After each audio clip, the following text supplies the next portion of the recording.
Welcome back to another deep dive. You know, um, since we finished the first section of Worldviews, I've been thinking about it a lot, those big changes in how we see the whole universe. It's pretty wild. Oh, yeah, for sure. And get ready, because today we're jumping into a really major one, the shift from how Aristotle saw the world to the way Newton did. We're going to cover chapters 9 through 22. DeWitt calls it the shifting sands of certainty. And let me tell you, that title is perfect. Okay, so Worldviews by Richard DeWitt, if you remember, it explores how these big belief systems have changed over time. Last time we were with the ancient Greeks. So where do we go from there? So imagine it's like the year 1500 for nearly 2,000 years. Aristotle's view has been the dominant one. Okay, so picture this. The Earth, completely solid, not moving at all, is right smack in the center of everything. And get this, everything revolves around us. Whoa. Talk about a boost for humans, right? But how did Aristotle even come up with that idea? Did he just glance up and decide? Not exactly. DeWitt explains that Aristotle built his model based on what he observed and logic, and for centuries it actually seemed to fit the evidence. Think about it. We see the sunrise and set the stars moving above us. It really does feel like we are the ones standing still. Okay, yeah, I can see how that would make sense, at first glance. But DeWitt also talks about these four elements, right? Earth, water, air, and fire. Yeah. How do those fit into all of this? Those are basically the building blocks of Aristotle's universe. And here's the thing. Each element has this natural tendency, this kind of motion. Earth wants to move down, fire wants to go up. That's why rocks fall to the ground and flames rise. It's all about them trying to get to their natural place in the order of the cosmos. So it's like the universe has its own built-in physics. Wow. So everything is driving for balance, for this perfect order. Did that apply to people too? Was there a natural place for humans in the system? Totally. This idea of a natural order, it went way beyond just the planets. It applied to everything: politics, ethics, even the human soul. The Aristotelian worldview wasn't just astronomy. It was like a whole philosophy of life, a way of seeing everything. Wow, it really is like a giant puzzle, all these beliefs connecting together.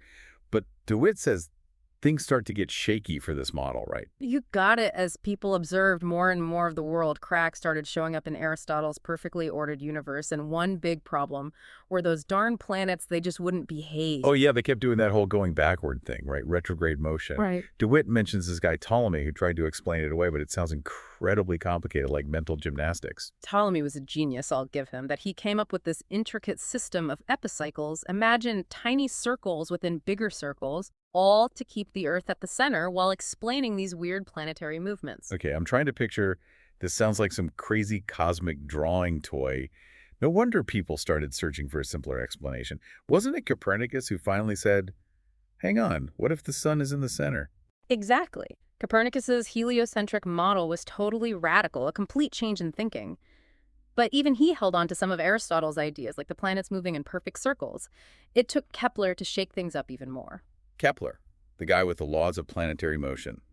I remember DeWitt quoting him, describing the planets moving not uniformly, but in a manner somehow wandering. What's so significant about that? It goes to the core of how we understand the universe. Kepler discovered that planets move in ellipses, not circles. That one seemingly small detail completely blew open the Aristotelian worldview. It challenged this whole idea of perfect celestial spheres, a perfectly ordered universe. So we've got these planets wandering around, not sticking to these perfect paths. Things are starting to feel less certain, kind of more chaotic. Did everyone just accept this new picture right away? Not at all. DeWitt points out that this change was met with huge resistance. Think about it. For centuries, people had based their entire understanding of the universe, their place in it, on Aristotle's model. To question that was to question everything. It really was like a total upheaval, not just intellectual, but emotional and spiritual too. And what DeWitt says, even some scientists back then, like Tycho Brahe, they tried to find a middle ground.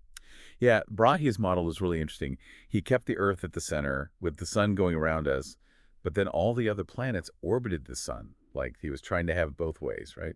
It was a good try, to make the old beliefs fit with this new evidence, but it just didn't work. The pieces didn't fit together, and then boom, Galileo comes along with his telescope, and things really start to fall apart. Galileo, yeah, he changed everything. Yeah. DeWitt talks about how Galileo's observations of Jupiter's moons were totally shocking to the Aristotelian worldview.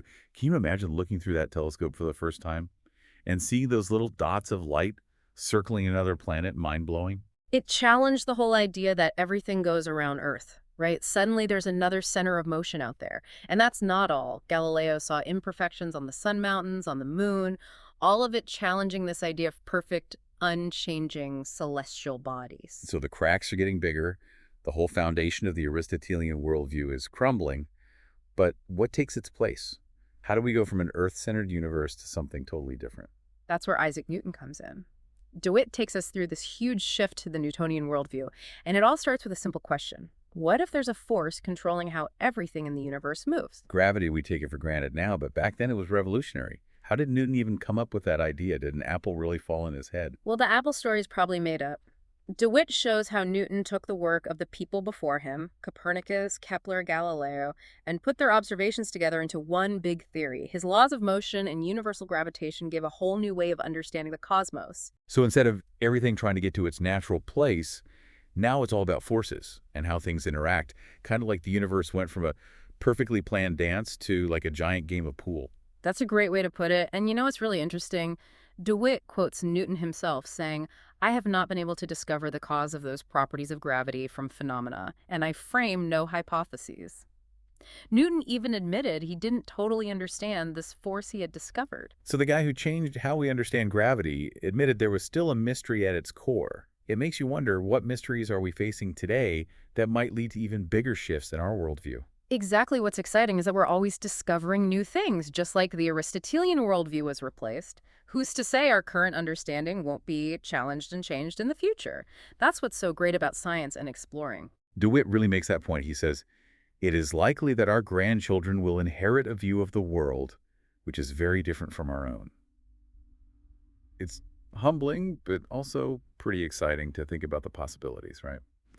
But for now, we've reached the end of part 2 of our deep dive into these key chapters of worldviews.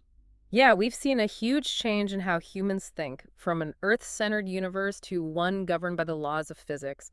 But the story doesn't end there, and we'll keep exploring these amazing changes next time, so stay tuned.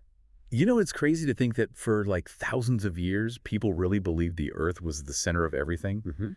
Makes you wonder what we believe now. They'll seem totally ridiculous in the future, right? Yeah, that's exactly what DeWitt keeps coming back to in these chapters. He wants us to question everything we think we know about the world. I mean, who would have even thought of Newton's view before it happened? It makes you wonder what crazy discoveries are waiting for us right around the corner. It's exciting, but also kind of scary, right? Yeah. Like, maybe we don't know as much as we think, but that's what makes exploring these ideas so interesting. We've come a long way from that Earth-centered universe, but we're not done learning yet. Not even close.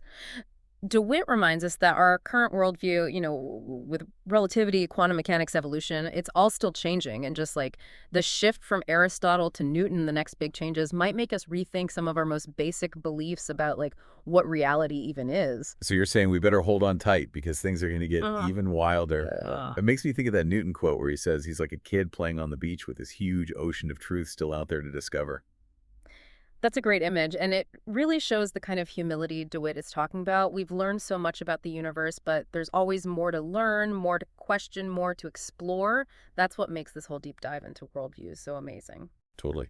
It's been an awesome journey tracing how we went from an Earth-centered universe to Newton's view. And beyond, it's a good reminder that what we know is always being tested and refined and expanded. And who knows what incredible new ideas are out there waiting for us. That's the best part, and as DeWitt says, it is likely that our grandchildren will inherit a view of the world which is very different from our own. So let's stay open to new possibilities, keep asking questions, keep exploring, and keep diving deep into these awesome worldviews. Couldn't have said it better myself. Thanks for joining us on this trip through the history of ideas. We'll see you next time for another deep dive into some more fascinating stuff. Until then, stay curious and keep those worldviews expanding.